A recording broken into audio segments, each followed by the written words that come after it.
ఆదిత్యాది నవగ్రహ శుభకరాः మేషాదయో రాశయः నక్షత్రాణి సయోగకాశ్చతితయస్తద్దేవతాస్తద్గణాः మాసాశ్చ ఋతవస్తథైవ దివసాः సంధ్యాస్తథా రాత్రయः సర్వే స్థావరజంగమా ప్రతిదినం కుర్యాద్ధ్రువం మంగళం. అందరికీ నవగ్రహాలన్నీ కూడా మంచి చేయాలని కోరుకుంటూ రాశి ఫలితాలు వృషభ రాశి గురించి తెలుసుకుందాం. 2026వ సంవత్సరము పరాభవనవ సంవత్సరంలో ఎలా ఉందో తెలుసుకుందాం. వృషభ రాశి వారికి ఆదాయం 8, వ్యయము 11, రాజపూజ్యం 3, అవమానం 1. Not good, not bad. ఆదాయం 8 ఉంది. ఇది ఎలాగనంటే ఇన్ఫినిటీ ఇలా ఉంది కదా, అంటే పైన చూసినా ఒక 0, కింద చూసినా ఒక 0, 2 కలిపితేనే 8. అంటే ఎంత వస్తుందో అంత వెళ్ళిపోతుంది. రావడము పోవడం రెండూ జరుగుతాయి. నో నిల్ బ్యాలెన్స్ అయితే ఏమి ఉండదు. రావడము పోవడం రెండుకు ఒకటే ఉంటుంది. అంటే ఈ సంవత్సరం వృషభ రాశి వారి జేబుకి మాత్రం చిల్లు, జేబుకి ఒక రంధ్రం పడుతుంది. ఇలా డబ్బులు పడతాయి, అలా వెళ్ళిపోతాయి. సో రుణం ఎక్కువగా అయ్యే అవకాశం ఉంటుంది, ఖర్చులు ఎక్కువవుతుంది. సో వృషభ రాశి వారికి వ్యయం ఎక్కువగా ఉంది. వ్యయం ఎక్కువగా ఉంది అంటే కంగారు పడొద్దు, డబ్బులని పోతాయేమో అనుకోకూడదు. వ్యయం ఎక్కువగా ఉంది అని అంటే భూములు కొనుగోలు చేస్తారు, ఆస్తులు కొనుగోలు చేస్తారు అని అర్థం. సో అది మీరు చేయలేదనుకోండి, దొంగల పాలవుతుంది అని అర్థం. కాబట్టి వృషభ రాశి వారు ఈ సంవత్సరం ఏం చేయాలంటే తప్పదు, అప్పులు తీసుకోవాల్సిందే.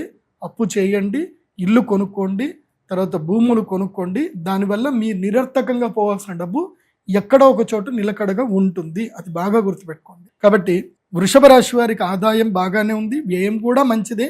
దానివల్ల రాజపూజ్య ముక్కుడు ఉంటుంది. అంటే మెచ్చుకునే వాళ్ళు 3 ఉంటారు, తిట్టేవాళ్ళు ఒక్కళ్ళే ఉంటారు. ఇక వీరికి ఈ సంవత్సరం మొత్తం ఎలా ఉంది అనేది కనుక చెప్పుకుంటే, ఈ సంవత్సరంలో వీళ్ళకి 1వ తారీఖు వరకు, జూన్ 1వ తారీఖు వరకు గురుగ్రహము చక్కగా పక్కనే ఉన్నాడనమాట. అంటే భుజం మీద చెయ్యేసి ఏం కంగారు పడకరా నేను ఉన్నాను అని చెప్పేసి అంటాడు. అప్పటిదాకా నీకు మంచి ఫ్రెండ్ దగ్గర ఉన్నట్టు. అంటే జూన్ లోపలనే మీరు ఏమైనా అప్పులు తీర్చేయాలన్నా, ఏవైనా సెటిల్మెంట్ చేసుకోవాలన్నా జూన్ లోపలనే చేసుకోండి. జూన్ లోపలనే ప్రాబ్లమ్స్ అన్నీ సాల్వ్ చేసుకునే ప్రయత్నం చేయండి. చాలామంది తప్పులు ఏం చేస్తారు అంటే, డబ్బులు వస్తాయి, గురుడు మంచిగా ఉన్నప్పుడు డబ్బులు వస్తాయి, కానీ ఏం చేస్తారు, ఈ డబ్బులు అప్పులు తీర్చేస్తే ఏమైపోతుంది, ఏం రాదు, అదే ఇంకో దగ్గర పెట్టుబడి పెట్టి డబ్బులు చేస్తా అని అనుకుంటారు. మీరు డబ్బులు చేయడం కాదు, 0 అయిపోతుంది. వ్యయం ఎక్కువగా ఉంది కదా, 0 అయిపోతుంది. కాబట్టి అప్పులు ఏమైనా ఉంటే, బ్యాంక్ రుణాలు ఏమైనా ఉంటే తీర్చేయండి. ఇట్లాగే మొన్న నాకు తెలిసిన నా శిష్యుడు, వాడికి ఒక ఇల్లు అమ్మితే 70 లక్షలు వచ్చాయి. 70, 80 లక్షలు, 90 లక్షల దాకా వచ్చాయి. వస్తే ఏం చేశాడు, తీసుకెళ్ళి కరెక్ట్గా జనవరి 30వ తారీఖుకి వెండిలో పెట్టుబడి పెట్టాడు. అదే రోజు 325 రూపాయల దగ్గర వెండి కొన్నాడు. పెరుగుతుందేమో, 300 పడిందిగా, మళ్ళీ పెరుగుతుంది కదా, 3 లక్షలు పడిపోయింది కదా అని 3,25,000 దగ్గర కొన్నాడు. అది మొత్తం పడిపోయి 2 లక్షలకు వచ్చింది. ఉన్న డబ్బులు మొత్తం పోయాయి, కంప్లీట్గా ఎగిరిపోయాయి. అదే లోన్ నేను చెప్పా, లోన్ తీర్చేయరా, హౌసింగ్ లోన్ ఉంటే తీర్చేయరా అని చెప్తే, లేదు గురుగారు వెండి మీద డబ్బులు వస్తాయి కదా, డబ్బులు వస్తాయి గురుగారు, అప్పుడు అది కట్టేసి ఉంచుకుంటా అన్నాడు. ఉన్నాయి కాస్త పోయి. కాబట్టి వృషభ రాశి వారు ఈ తప్పులు చేయకండి. స్టాక్ మార్కెట్లో అక్కడ ఇక్కడ ఇంట్రాడేలు, మార్జిన్ ట్రేడ్ ఫండింగ్లు చేయకండి. వృషభ రాశి వారు నష్టపోయే అవకాశం ఉంటుంది. కాబట్టి ద్వితీయ గురుడు మంచి పనే చేస్తాడు, ధనలాభం కలిగిస్తాడు. ఆ లోపల అన్నీ క్లియర్ చేసుకోండి. తర్వాత కర్కాటక రాశి లోపలికి ఎంటర్ అవుతాడు గురుడు. కర్కాటక రాశి లోపలికి ఎప్పుడైతే ఎంట్రీ అవుతాడో స్వామి మీకు ఉంటుంది చూడండి, అప్పటిదాకా ప్రేమగా మాట్లాడిన మీ అన్నదమ్ములే, మీ అక్క చెల్లెలే మీ మీద కేసులు పెడతారు, మీతో కొట్లాడతారు.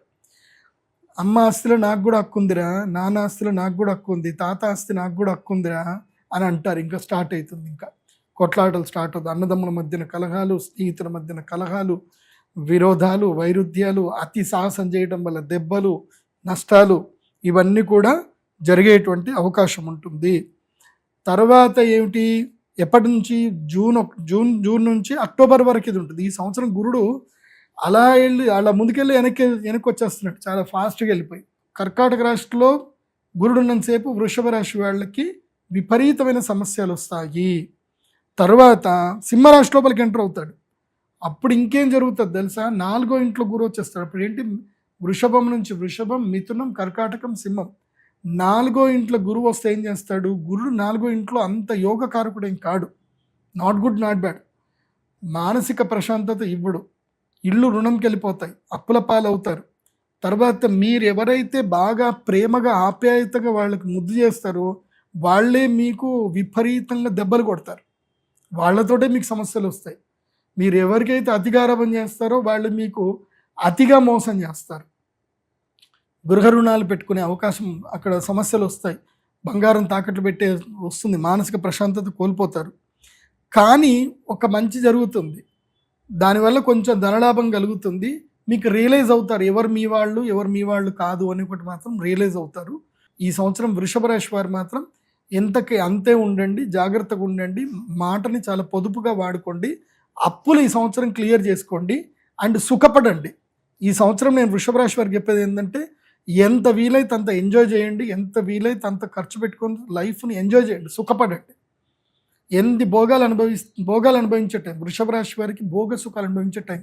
టూర్లు కొట్టండి, భార్య పిల్లలతో తిరగండి, మంచి ఖర్చు పెట్టుకోండి. వ్యయం ఎక్కువగా ఉందంటే హ్యాపీగా ఖర్చు పెట్టుకోవాలి. ఏది ఎంటర్టైన్మెంట్ కోసం ఖర్చులు పెట్టుకోవాలి. ఎందుకోసం అంటే మళ్ళీ సడన్గా డబ్బులు పోయినాయి అనుకోండి, అబ్బా యూరప్ ట్రిప్ కొట్టినా అయిపోతుండే, పలానా ఇది కొనుక్కున్నా అయిపోతుండే, పలానా బంగారం కొనుక్కున్నా అయిపోతుండే, పైసలన్నీ పోయినాయి అని బాధపడతారు. ఆ రిగ్రెట్ ఫీలింగ్ పెట్టుకోకండి. ఏం చేయాలనుకుంటే అది చేయండి వృషభ రాశి వారు. సో నేను మీకు ఒక పరిహారం చెప్తాను. వృషభ రాశి వారికి ఏంటంటే, ఈ సంవత్సరం గురువు ప్రతికూలతకి వెళ్ళిపోతున్నాడు కాబట్టి గురుగ్రహమాలను ఒకటి వేసుకోండి.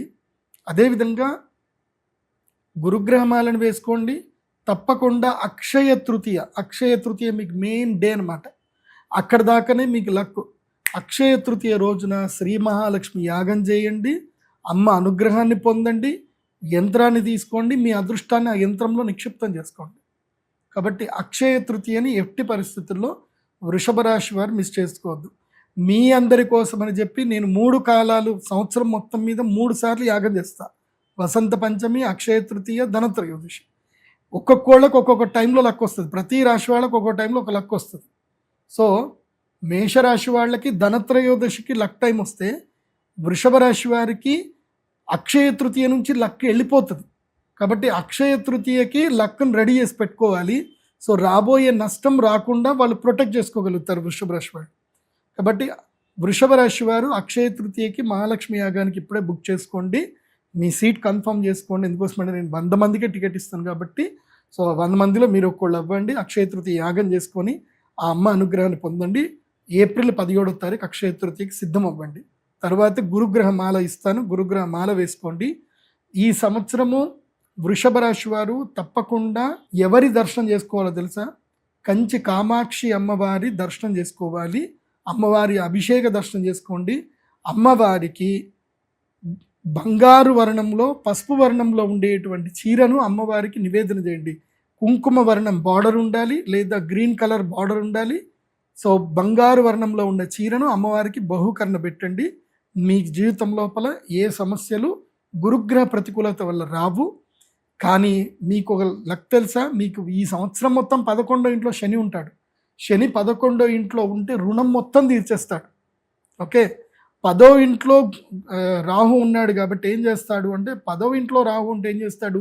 ఉద్యోగ భంగం చేస్తాడు. ఉద్యోగ భంగం ద్వారా మనకి తెలివితేటలు వచ్చి వ్యాపారంలోకి వెళ్తారు. కాబట్టి ఈ సంవత్సరం ఏది జరిగినా మీ మంచి కోసమని గుర్తుపెట్టుకోండి. కంచి కామాక్షి అమ్మవారి దర్శనం తప్పకుండా చేసుకోండి. శ్రీపాదుల వారి కంచి పీఠాధిపతులు శ్రీపాదుల వారి దర్శనం కూడా చేసుకోండి. సర్వే జన సుఖినో భవంతు. ఇంకొకటి కూడా చెప్తున్నాను, మీ జన్మ నక్షత్రం, జన్మరాశి, పేరుని బట్టి చూడొద్దు. మీ date of birth, time, place బట్టే చూసుకోండి. మీరు నా వెబ్సైట్లో pradeepjoshi.com వెబ్సైట్కి వెళ్ళండి. మీ date of birth, time, place ఇచ్చి హోరోస్కోప్ పీడిఎఫ్ ఆర్డర్ పెట్టుకోండి. ఈ సంవత్సరం అంతా కూడా మీ యొక్క రాశి ఫలాలు ఏవైతే ఉన్నాయో ఆ రాశి ఫలితాలు మొత్తం కూడా, అంటే మీకు సంబంధించి ఇదంతా చెప్పింది జనరల్గా, మీకు సంబంధించిన రాశి ఫలాలు మీకు సపరేట్గా మీ హోరోస్కోప్ పీడిఎఫ్ మీ ఈమెయిల్కి వస్తాయి. చక్కగా చదువుకోండి, హ్యాపీగా నా గైడ్లైన్స్ ఫాలో అవ్వండి, సంతోషంగా ఉండండి. శ్రీమాత్రే నమః.